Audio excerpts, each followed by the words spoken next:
Hello guys, welcome back to the channel and welcome back to elite wrestling. Guys sorry, आज की video थोड़ी फार late है, लेकिन finally इस वीक का एडब्ल्यू कंपनी का रैम्पेज शो हो चुका है खत्म। और आज इस वीडियो के अंदर हम उसी के बारे में बात करने वाले हैं। और गाइज आज इस वीडियो के अंदर हम जानने वाले हैं कि इस वीक के एडब्ल्यू कंपनी के रैम्पेज शो पर क्या हुआ और हमें इस वीक के रैम्पेज शो पर कौन कौन चीजें देखने को मिली है। तो गाइज ये सब बातें जानने के लिए ये वीडियो एकदम आखिर तक देखना। और ऐसे ही एडब्ल्यू कंपनी से रिलेटेड हर एक न्यूज, रूमर और अपडेट और एडब्ल्यू कंपनी के हर एक शो का रिव्यू पाने के लिए हमारे चैनल को सब्सक्राइब करना मत भूलना। पर गाइज अब ज्यादा देर न लगाते हुए चलिए ये वीडियो शुरू करते हैं और करते हैं इस वीक हुए रैम्पेज शो का रिव्यू और जानते हैं कि इस वीक के एडब्ल्यू कंपनी के रैम्पेज शो पर क्या हुआ। तो गाइज इस वीक के रैम्पेज शो की शुरुआत एडब्ल्यू कंपनी की मेंस डिवीजन से एक 6 मैन टैग टीम मैच से हुई, जहां पर डेथ ट्रायंगल यानी कि पाक, पेंटागन जूनियर और रे फिनिक्स अंद्रादे फैमिली ऑफिस की बुचर, ब्लेड और मार्क क्वीन को फेस करते हुए दिखाई दिए। और अगर यहाँ पर हम बात करें इस मैच की, तो गाइज ये मैच डेथ ट्रायंगल का रिटर्निंग मैच था, इसीलिए मैं इस मैच में डेथ ट्रायंगल को देखने के लिए काफी एक्साइटेड था। पर सरप्राइजिंगली इस मैच की शुरुआत से बुचर और ब्लेड और मार्क क्वीन ने इस मैच के अंदर डोमिनेट करना स्टार्ट कर दिया। और कई बार मैच चलने के दौरान रेफरी की नजर बचाते हुए बुचर ने पाक के ऊपर अटैक किया।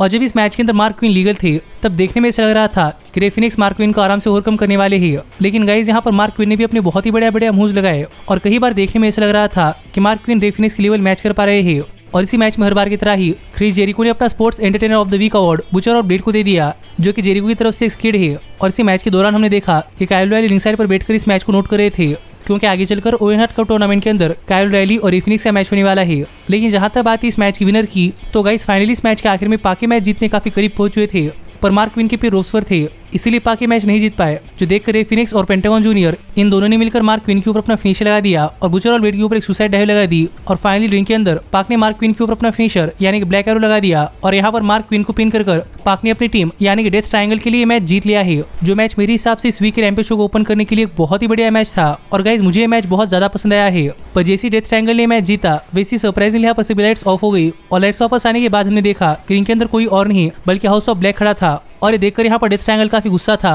और यहाँ पर death triangle house of black के ऊपर अटैक करने के लिए जा ही रहा था। पर तभी फिर एक बार सभी लाइट्स ऑफ हो गई और लाइट्स वापस आने के बाद हमने देखा कि हाउस ऑफ ब्लैक यहाँ जा चुका था, जिससे हम समझ सकते हैं कि यहाँ पर house of black death triangle के साथ माइंड गेम खेल रहा है। तो देखना पड़ेगा कि माइंड गेम्स कहाँ तक चलते हैं और हमें हाउस ऑफ ब्लैक और डेथ ट्रायंगल इनके बीच में एक मैच कब देखने को मिलता है। पर इसके बाद हमें रैम्पेज शो पर chairman Shawn Spears Bear Country के बेयर बोल्डर को फेस करते दिखाई दिए। और अगर यहाँ पर हम बात करें इस मैच की, तो गाइस जैसे ही मैच शुरू हुआ वैसे बेयर बोल्डर ने इस मैच के अंदर शॉन स्पियर्स के ऊपर काफी तगड़ा अटैक करना स्टार्ट कर दिया। और यहाँ पर बेयर बोल्डर शॉन स्पियर्स को उठा पटक रहे थे, पर शॉन स्पियर्स ने भी किस तरीके से इस मैच के अंदर अपना कमबैक कर लिया। और जब बेयर बोल्डर शॉन स्पियर्स के ऊपर कॉर्नर के अंदर ट्रैप्ड पंचेस लगा रहे थे, तब शॉन स्पियर्स ने बेयर बोल्डर को उठाकर बेयर बोल्डर के ऊपर अपना फिनिशर यानी कि C4 लगा दिया और यहाँ पर बेयर बोल्डर को पिन कर शॉन स्पियर्स ने मैच जीत लिया है। जो देखा जाए तो शॉन स्पियर्स के लिए काफी आसान मैच था, क्योंकि इस मैच के अंदर ज्यादा कुछ मूव्स नहीं बल्कि अपना फिनिशर लगाकर शॉन स्पियर्स से मैच जीत चुके हैं। पर ये मैच जीतने के बाद भी यहाँ पर शॉन स्पियर्स का गुस्सा शांत नहीं हुआ, बल्कि यहाँ पर शॉन स्पियर्स एक स्टील चेयर लेकर आ गए और शॉन स्पियर्स ने उस स्टील चेयर से बेयर बोल्डर के ऊपर अटैक करना स्टार्ट कर दिया, जिससे कि यहाँ पर शॉन स्पियर्स ने अपने अगले ओपोनेंट यानी कि वार्डलो को एक मैसेज कर दिया है कि शॉन स्पियर्स वार्डलो से नहीं डरते। तो देखना पड़ेगा कि जब आगे चलकर शॉन स्पियर्स और वार्डलो इनका ये मैच होता है तो इस मैच के अंदर क्या होता है। पर इसके बाद हमें रैम्पेज शो पर लेक्सी बैकस्टेज में मार्क स्टर्लिंग और टोनी नीस का इंटरव्यू लेते हुए दिखाई दी। और यहाँ पर बातें करते हुए लेक्सी ने मार्क स्टर्लिंग से पूछा कि मार्क स्टर्लिंग के ऊपर हुए अटैक के बाद अब मार्क स्टर्लिंग कैसा फील कर रहे हैं। और इस सवाल का जवाब देते हुए मार्क स्टर्लिंग ने कहा कि मार्क स्टर्लिंग रेसलर नहीं बल्कि एक एडवोकेट है और मार्क स्टर्लिंग नहीं चाहते कि उनके ऊपर कोई भी रेसलर अटैक करे, इसलिए मार्क स्टर्लिंग किसी भी रेसलर के खिलाफ कोई मैच रिजल्ट नहीं करने वाले। पर यहीं पर मार्क स्टर्लिंग से बातें करते हुए टोनी नीस ने कहा कि उनका हुक और डैन हॉसन के खिलाफ एक मैच होने वाला है और मार्क स्टर्लिंग को उस मैच के अंदर घबराने की जरूरत नहीं है, क्योंकि टोनी नीस अकेले इन दोनों सुपरस्टार को संभाल सकते हैं। तो देखना पड़ेगा कि जैसा टोनी नीस कह रहे हैं वैसा टोनी नीस कर पाते हैं या नहीं। पर इसके बाद हमें रैम्पेज शो पर एडब्ल्यू कंपनी की विमेंस डिवीजन से ओवेन हार्ट कप टूर्नामेंट का क्वार्टर फाइनल्स मैच देखने को मिला, जहां पर रूबी सोहो रिहो को फेस कर रही थी। और अगर यहाँ पर हम बात करें इस मैच की, तो गाइस जैसा कि मैंने आपसे कहा था कि ये मैच एडब्ल्यू कंपनी की विमेंस डिवीजन से एक बहुत ही बढ़िया मैच हो सकता है, तो यहाँ पर बिल्कुल वैसा ही हुआ। और ये मैच एडब्ल्यू कंपनी की विमेंस डिवीजन से एक बहुत ही बढ़िया मैच था, क्योंकि आज तक रिहो ने एडब्ल्यू कंपनी अंदर अपने बहुत ही बढ़िया मैचेस दिए हैं और जब से रूबी सोहो ने एडब्ल्यू कंपनी ज्वाइन की है तब से रूबी सोहो किसी अलग ही लेवल पर है। और इसी वजह से इस मैच के अंदर इन दोनों ही सुपरस्टार्स की परफॉर्मेंस बहुत ही बढ़िया थी और हमें इस मैच के अंदर रूबी सोहो और रिहो इन दोनों की तरफ से बहुत ही बढ़िया मूव्स देखने को मिले हैं। और अगर यहाँ पर हम बात करें इस मैच की विनर की, तो गाइस फाइनली इस मैच के आखिर में रूबी सोहो रिहो के ऊपर अपना फिनिशर लगाने के लिए जा रही थी, लेकिन रिहो ने इसे रिवर्स कर दिया और रिहो ने रूबी सोहो के ऊपर अपना फिनिशर लगा दिया। पर फिर भी यहाँ पर रूबी सोहो किस तरीके से आउट कर पाई और रिहो ये देखकर फ्रस्ट्रेट थी। पर इसी बीच रूबी सोहो ने रिहो के ऊपर रैपिडली अपने काफी खतरनाक मूव्स लगाना स्टार्ट कर दिया, जिस बीच रिहो के ऊपर अपना फिनिशर यानी कि ट्विस्टेड फ्लैटलाइनर लगाकर यहाँ पर रिहो को पिन कर रूबी सोहो ने मैच जीत लिया है। जो देखा जाए तो इस वीक रैम्पेज शो पर एक बहुत ही बढ़िया मैच था और ये मैच जीतकर रूबी सोहो एडब्ल्यू कंपनी की विमेंस डिवीजन के अंदर ओवेन हार्ट कप टूर्नामेंट के अंदर एक राउंड आगे बढ़ चुके हैं। और ये मैच खत्म होने के बाद यहाँ पर रूबी सोहो और रिहो इन दोनों ने एक दूसरे को अप्रिशिएट किया, जिससे कि हम समझ सकते हैं कि ये दोनों अभी रियल लाइफ में काफी अच्छे दोस्त थे। पर गाइज इसके बाद हमने रैम्पेज शो पर देखा कि यहाँ पर गन क्लब और द क्लेम एक साथ आ चुके हैं और इसीलिए यहाँ पर गन क्लब और द क्लेम इन दोनों को ही समझाते हुए बिली गन कह रहे थे कि अब एक फैक्शन बन चुके हैं और बिली गन के हिसाब से फैक्शन के पास एक काफी बड़ा जेस्चर रहना चाहिए। इसीलिए यहाँ पर बिली गन ने अपने फैक्शन से अपने फैक्शन के लिए जेस्चर्स के लिए सजेशन मांगे, जहाँ पर गन क्लब ने डीएस के चॉप्स का सजेशन दिया पर बिली गन ने उसे रिजेक्ट कर दिया और जब द क्लेम ने अपने हैंड जेस्चर बताए तो बिली गन ने उसे अप्रूव कर दिया। और इसके बाद यहाँ पर बिली गन ने कैच फ्रेज के लिए सजेशंस मांगे, जहाँ पर गन क्लब ने डीएस का कैच फ्रेज सजेस्ट किया जो कि we got 2 words for you, लेकिन बिली गन ने इसे रिजेक्ट कर दिया। और द क्लेम से पूछने के बाद द क्लेम ने सिंपल कैच फ्रेज बताया जो कि था हे लिसन, और बिली गन ने इसे अप्रूव कर दिया, जो देखकर आप समझ सकते हैं कि यहाँ पर द क्लेम और गन क्लब इन दोनों के एक साथ आने के बाद यहाँ पर बिली गन अपने बेटे को छोड़कर द क्लेम के ऊपर काफी ज्यादा ध्यान दे रहे हैं और फिलहाल के लिए तो चारों ही साथ है। पर मुझे लगता है कि इससे शायद हमें आगे चलकर द क्लेम और गन क्लब इनके बीच में फूट पड़ती हुई दिखाई दे सकती है, क्योंकि बिली गन क्लब के फादर होने के बावजूद यहाँ पर द क्लेम को अप्रिशिएट कर रहे हैं। जिसके ऊपर आपका क्या कहना है आप मुझे कमेंट करके बताइए और ये भी कमेंट करके बताना मत भूलना कि आप इस नई स्टोरी लाइन के अंदर इन्वेस्ट है या नहीं। पर गाइज मुझे देखना है कि स्टोरी लाइन कितनी बढ़िया स्टोरी लाइन होती है। लेकिन इसके बाद हमने रैम्पेज शो पर देखा कि टोनी शिवानी रिंग के अंदर खड़े थे और यहाँ पर टोनी शिवानी द बैटीज यानी कि TBS women champion Jade Cargill red velvet और कियारा होगन को ला लिया। और बैटीज के यहाँ पर आने के बाद यहाँ पर बात करते हुए टोनी शिवानी ने बताया कि जो ओएन हार्ट कप टूर्नामेंट के अंदर हिकारू शिडा और रेड वेलवेट का मैच होने वाला था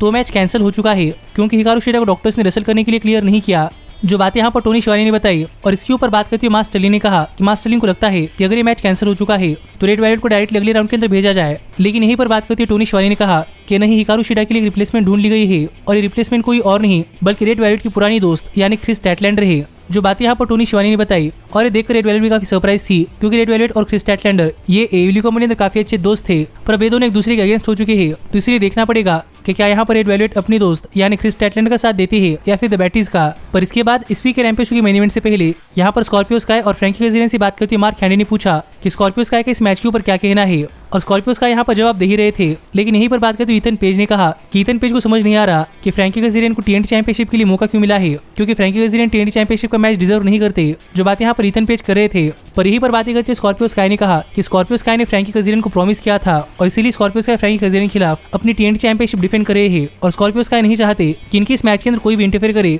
इसीलिए स्कॉर्पियो स्काई ने यहाँ पर ईथन पेज और डैन लैम्बर्ट इन दोनों के यहाँ से जाने के लिए कहा। और यहीं पर बातें करते हुए फ्रैंकी कज़िलियन ने कहा कि वो काफी अच्छे दोस्त थे और वो ये मैच एकदम फेयर एंड स्क्वेयर लड़ने वाले हैं। जो बात यहाँ पर फ्रैंकी कज़िलियन ने कही, जिस सब के बाद फाइनली यहाँ पर टाइम हो चुका था इस वीक के रैम्पेज शो के मेन इवेंट का, जहाँ पर हमें स्कॉर्पियो स्काई अपने टीएनटी चैंपियनशिप चैलेंजर और अपने फॉर्मर टैग टीम पार्टनर और अपने काफी अच्छे दोस्त यानी कि फ्रैंकी कज़िलियन के खिलाफ डिफेंड करते हुए दिखाई दिए। और जैसे ही मैच स्टार्ट हुआ वैसे इस मैच के अंदर में क्राउड की तरफ से एसयू के चैंट सुनने को मिले, क्योंकि एसयू फ्रैंकी कज़िलियन और स्कॉर्पियो स्काई इनकी एक टैग टीम थी जो कि फर्स्ट एवर एएलयू कंपनी के वर्ल्ड टैग टीम चैंपियंस थे। और सैमी गवेरा और टैकोंटी भी मैच क्राउड में बैठकर देख रहे थे। लेकिन जहां तक बात है इस मैच की, तो गाइस जैसे ही मैच शुरू हुआ वैसे इस मैच के अंदर अपने एक्सपीरियंस का फायदा उठाकर फ्रैंकी कज़िलियन ने इस मैच के अंदर अपने बहुत ही बढ़िया मूव्स लगाए, पर स्कॉर्पियोस का इस मैच के अंदर फ्रैंकी कज़िलियन को ओवरकम नहीं कर पा रहे थे। और इसी बीच इस मैच के अंदर में स्कॉर्पियोस का और फ्रैंकी कज़िलियन इन दोनों की तरफ से बहुत ही बढ़िया मूव्स देखने को मिले। और suddenly out of nowhere Scorpios का फ्रैंकी कज़िलियन के ऊपर अपना फिनिश लगाने के लिए गए, पर फ्रैंकी कज़िलियन ने रिवर्स कर दिया और स्कॉर्पियोस के ऊपर काफी तगड़े मूव्स लगाकर फाइनली यहाँ पर स्कॉर्पियोस ने फ्रैंकी कज़िलियन के ऊपर अपना फिनिशर यानी कि हैमरलॉक चोक लगा दिया। और ये देखकर यहाँ पर डैन लैम्बर्ट भागते हुए आ गए और डैन लैम्बर्ट ने यहाँ पर रेफरी को डिसाइड किया, जबकि यहाँ पर स्कॉर्पियोस का पास आउट हो चुके थे। और तभी फ्रैंकी कज़िलियन के पीछे से ईथन पेज आ गए और यहाँ पर ईथन पेज ने टीएनटी चैंपियनशिप से फ्रैंकी कज़िलियन के ऊपर अटैक कर दिया, जिसके बाद स्कॉर्पियोस का ऑटोमेटिकली फ्रैंकी कज़िलियन के ऊपर गिर गए और देखने में लग रहा था कि मैच अभी खत्म हो चुका है। लेकिन फ्रैंकी कज़िलियन किक आउट कर पाए, जो देखकर यहाँ पर क्राउड काफी शॉक था। पर जैसे ही फ्रैंकी कज़िलियन और स्कॉर्पियोस का ये दोनों एक दूसरे के पैरों के ऊपर खड़े हो गए, वैसे ही स्कॉर्पियोस का ने फ्रैंकी कज़िलियन के ऊपर अपना फिनिशर लगा दिया और फ्रैंकी कज़िलियन को पिन करके स्कॉर्पियोस का ने मैच जीत लिया है और स्कॉर्पियोस का ने अपनी टीएनटी चैंपियनशिप रिटेन कर ली है। जो मैच देखा जाए तो एक काफी बढ़िया मैच था और ये मैच खत्म होने के बाद यहाँ पर स्कॉर्पियोस का फ्रैंकी कज़िलियन को अप्रिशिएट कर रहे थे, क्योंकि यहाँ पर स्कॉर्पियोस का को लग रहा था कि फ्रैंकी कज़िलियन ने इस मैच के अंदर अपनी बहुत ही बढ़िया परफॉर्मेंस दी है। लेकिन यहीं पर बात करते फ्रैंकी कज़िलियन ने स्कॉर्पियो स्काई को बताया कि स्कॉर्पियो स्काई के दोस्त यानी कि ईथन पेज और डैन लैम्बर्ट इन्होंने स्कॉर्पियो स्काई के पीठ पीछे इस मैच में इंटरफेयर किया है और इसी वजह से फ्रैंकी कज़िलियन ये मैच हार चुके हैं। जो सुनकर स्कॉर्पियो स्काई काफी गुस्सा हो गए थे और यहाँ पर स्कॉर्पियो स्काई ईथन पेज को कन्फ्रंट करने के लिए ईथन पेज के सामने गए, जो देखकर यहाँ पर माइक उठाकर बातें करते ईथन पेज ने कहा कि हाँ, ईथन पेज ने सब स्कॉर्पियो स्काई के लिए किया है और अपनी टीम के लिए किया है और अब स्कॉर्पियो स्काई को बताना है कि स्कॉर्पियो स्काई ईथन पेज के साथ है या फिर फ्रैंकी कज़िलियन के साथ।